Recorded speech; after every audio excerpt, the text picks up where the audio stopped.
बीमा भारत हादरखौ BSF आव थानानै 36 बोसोर सिबिनानै गावनि आंगो न' फारसे सफैफिनबाय भबेन बर'आ। 1993 मायथाइयाव बम ब्लास्टआव भबेन बर'आ गावनि थोंसे आथिंखौ खोमानो गोनां जादोंमोन। बर्डार सिकिउरिटि फर्स एबा BSF आव थांनाय 1990 मायथाइयावनो हाबफैनानै भारत बीमा हादर रैखाथिनि थाखाय गोख्रों 36 बोसोर खामानि मावबोनानै गावनि आंगो न' फारसे सफैफिनबाय तामुलपुर जिल्ला दारखुसिनि भबेन बर'आ। गोबां खैफोद आफोदनि गेजेरजों गोलाव सम हादर रैखाथिनि थाखाय खामानि मावबोनानै गावनि न' फारसे सफैफिननाय समाव गामिनि रायजो राजाफोरा खाम, जथा, साबस्रिं आरो सिफुं सुनानै हायला हुइला मोसानानै आर'नाइ गानहोनानै गावनि न' फारसे बरायनानै लाबोयो BSF कनस्टेबल भबेन बर'खौ। मख'नो नांगोनदि हादर रैखाथिनि थाखाय गावनि जिउखौ दान होनानैबाबो सुथुरफोरनि हेंथायै अपारेशन खालामनायाव गोबां खेब बाहागो लादोंमोन भबेन बर'आ।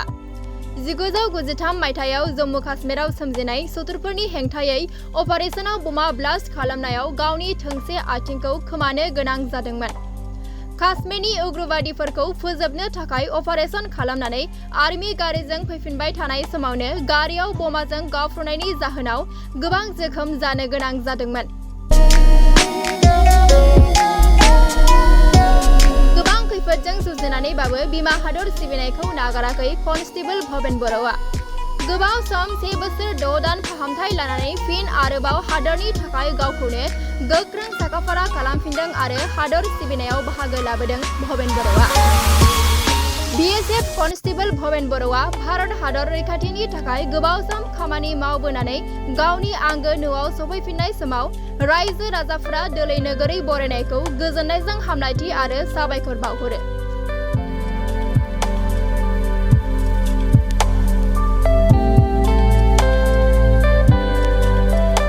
बरायथि मेलाव नुजानो हाफैनाय गासै रायजो राजाफोरखौ आंनि गोसो गोरबोनिफ्राय खुलुमनाय थाबाय। आंनि थाखाय गोबां खस्थ' जाबाय, सान्दुं गोसाब्लाबो मोसा फैनानै बहुद खस्थ' जाबाय। बेनि थाखाय रोजा रोजा साबायखर बावनाय जाबाय बिथांमोनखौ। बर्डार सिकिउरिटि फर्सआव 1990 सनाव भर्ति जादोंमोन, 1990 सननि जुन मासाव। बेनिफ्राय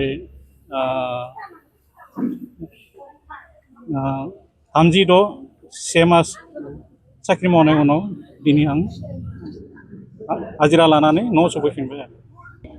1993 मायथाइयाव काश्मीराव डिप्लय दङमोन।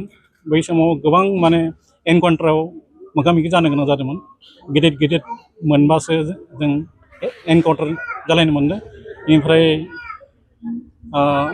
6 नाम्बार एनकाउन्टाराव आं जखम जानो गोनां जायो। ओमफ्राय जखम जानानै 1.5 बोसोरसो ट्रिटमेन्ट लानानै न'आव एसे थाबायनो हानाय जानायाव न'आव फैयो। न'आव फैनाय उनाव आं जुलि लायो आंनि बिसिजों। सिगांनो रायज्लायखानाय दंखायोमोन। सोरदो मोगा मोगि माबानाय जादों? बे काश्मीराव थानाय समाव बे काश्मीरनि मिलिटेन्टफोरजों मोगा मोगि जादोंमोन।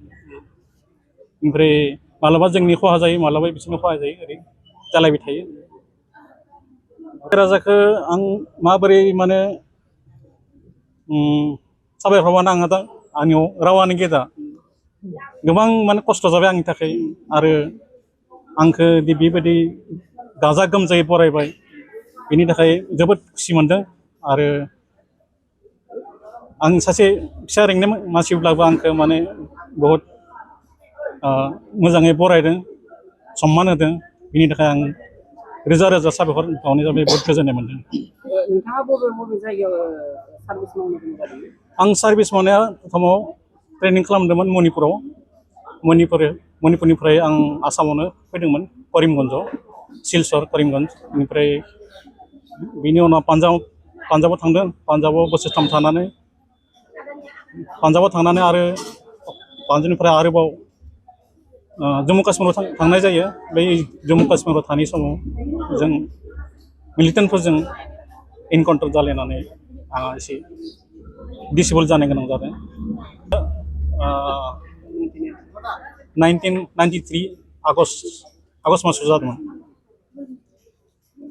लाइमोनफोरखौ आं माने भारत हादरखौ सिबिनो थाखाय बेफोराव आर्मियानो जा BSFआनो जा CRPआनो जा थांनांगौ आरो बेनि थाखाय आं माने आं मटिभेट खालामनो सानो आरो जिहेतु दिनै नोंथाङा आजिरा लाबाय आजिरा लानानै समाजनि थाखाय बा बर' हारिनि थाखाय माबायदि खामानि मावलांनो सानो जिहेतु बर'नि उन जोलै लाइमोनफोरखौ हादोरखौ माबोरै सिबिनांगौ समाजखौ माबोरै सिबिनांगौ बेफोरनि थाखाय माने मटिभेट खालामनो सानो आरो आं